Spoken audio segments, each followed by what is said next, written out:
The ballots are in the box. The Baseball Writers of America on Wednesday. It will be revealed who is in the Hall of Fame. Chad Finn, Kevin Dupont for Globe 10.0. And the two biggest names, of course, are our Roger Clemens, yeah, and Barry Bonds. And you know what? There's no decision. If you just close the eyes, open up, look at the numbers, there's really no decision they're in. However, there's a decision. Yeah, my philosophy on this for a couple of years has been put them in.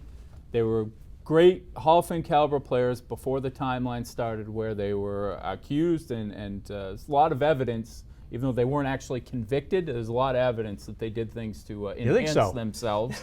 The head growing 4 sizes for both of them being one. Which was impossible in itself. Okay. But beyond that, to me, you just don't know who did what. You don't know. I guarantee you there are already guys in the Hall of Fame that did steroids. And if it ever comes out, imagine what happens then where certain guys have been left out because they did it.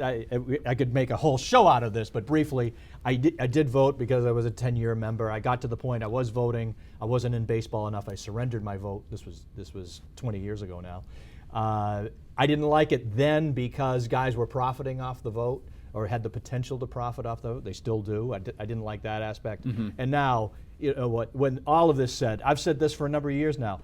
The baseball writers should be out of this decision. And the only way I see this going forward is by fan vote. And I know everyone on our side of the aisle makes a joke of that, but who does it matter to? It matters mostly to the player and the fans. Yeah. And you know what? The fans would put these guys in. They probably do as good a job. I mean, you look at the All-Star voting, it's a guy 5 years past his prime who gets a start or something like that. But this started because with the writers, because the writers are the only ones covering the game at that point. The games really weren't even on radio. They were back on in radio, 1936. TV. Exactly right. I think the broadcasters should be involved with this as well. Well, yeah. If you're going to include the media, absolutely, sure. Yeah, if it's still the media, and widen that pool a little bit, and it's an impossible task right now. I wish I had a ballot. I don't. I wish I had a ballot just so I could vote for Tim Raines, second greatest leadoff hitter of all time. Rest of it, though, I don't know where to go. Well, again, and a lot of people in the media lose sight of this. Whose game is it? It's the fans' game.